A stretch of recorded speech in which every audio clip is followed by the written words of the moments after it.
Cancer conwoman Belle Gibson. Belle Gibson admits she made up the whole story. I'd like to welcome on the stage Belle Gibson. It must have affected her that my book was reviewed as better than hers. I'm sorry, who was her? Richard Guilliatt is a senior journo who has worked a lot with The Australian, and it's where he broke the story of Belle Gibson's fraud. Richard, have you watched Apple Cider Vinegar, and what did you think? I'm afraid I have watched it, yeah, and I just really disliked the show quite a lot, actually. I thought it was a really terrible misrepresentation of the story and a misrepresentation of sort of Belle Gibson and her personality. And I thought that some of the fictitious plot elements in there were really ethically questionable as well. And so, yeah, I was not a fan. And I have noted in the last couple of days that other people who were directly involved in the story have gone online to sort of voice the same thoughts.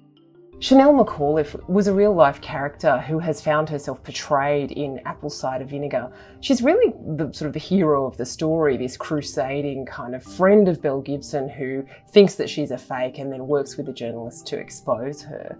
She's now come forward and said on social media that she's not comfortable with the way Apple Cider Vinegar has portrayed some of her story, that the story's not true in parts, and that she's concerned about the ethics of this kind of storytelling. Yeah, I think that's a really important point, and one that I was thinking about all the way through watching this show.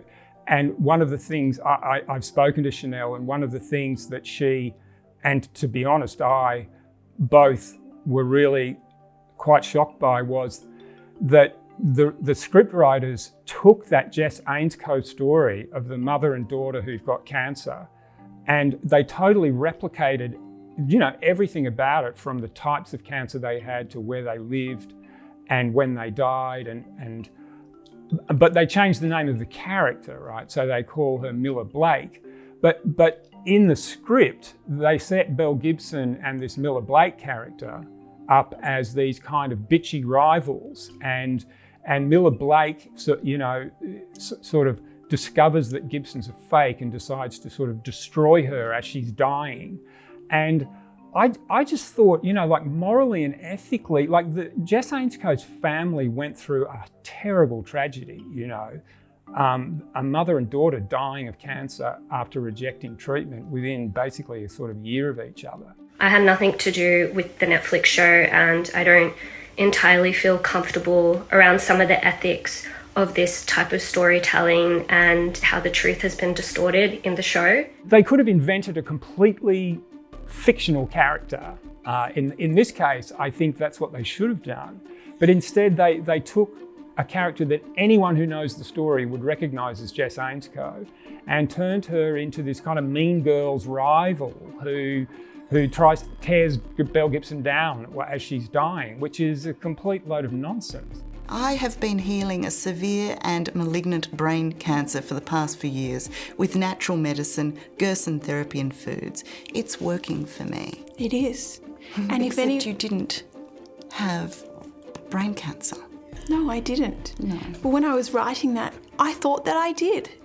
Your work on this story and a whole lot of other stories is the kind of work that makes you believe in journalism. As a journalist, it makes you feel good to know that there are reporters like you out there, revealing truths. And in this case, you revealed a very big story. Looking back on it all these years later, how does it make you feel about our craft of journalism?